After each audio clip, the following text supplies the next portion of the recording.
হয়েছে বাবা? তোকে এমন দেখাচ্ছে কেন? মনে হচ্ছে অনেক টেনশনে আছিস। কিছু কি হয়েছে? বল আমারে। চুপ করে আছিস কেন? বোমা, তুমি তো বলো কি হয়েছে। আমাকে জিজ্ঞেস না করে আপনার ছেলেকে জিজ্ঞেস করেন। আজকে আমরা দুইজন স্যালারি পেয়েছি, না জানি ও টাকাগুলো কোথায় রাখছে। এখন বলতেছে চুরি হয়ে গেছে। ওসমান, এখানে আমাদের দুজনের স্যালারি টাকা ছিল। তুমি কি বুঝতেছো এই সংসারটা এখন কিভাবে চলবে? আরে মানহা, প্রথম থেকে আমার মাথা খারাপ হয়ে আছে। তুমি প্লিজ আমার মাথাটা আর নষ্ট করো না। প্লিজ এসে বসে যাও। বসো। কত টাকা বাবা? মা, ওখানে আমাদের দুইজনের স্যালারি ছিল।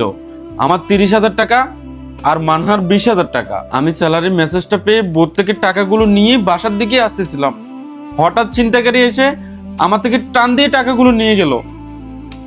এখন এই সংসার আমরা কিভাবে চালাবো? আমাদের কত খরচ আছে, বাসা ভাড়া, বাজারের খরচ, আমাদের দুজনের যাতায়াত খরচ, এত সব কিছু আমরা কিভাবে হ্যান্ডেল করব? আমার মাথায় কাজ করতেছে না। আচ্ছা, তুই টেনশন করিস না। তুই 2 মিনিট বস, আমি একটু আসতেছি।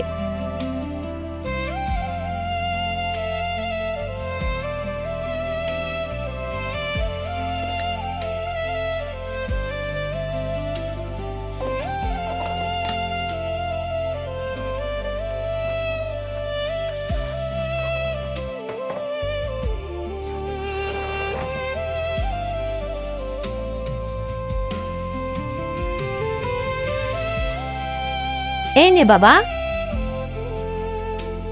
এগুলা দিয়ে তোর এই মাসে বাসা ভাড়া, খাওয়া খরচ, কারেন্ট বিল সবকিছু হয়ে যাবে। ওইসব তো ঠিক আছে, কিন্তু আপনার কাছে এতগুলো টাকা কোথা থেকে আসলো?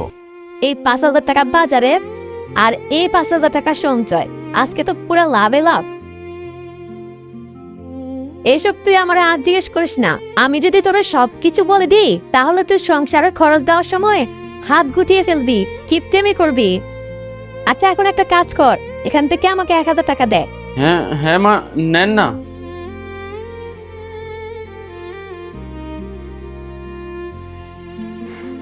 আচ্ছা, তোমরা দুজন বসো, আমি তোমাদের জন্য চা বানিয়ে নিয়ে আসি।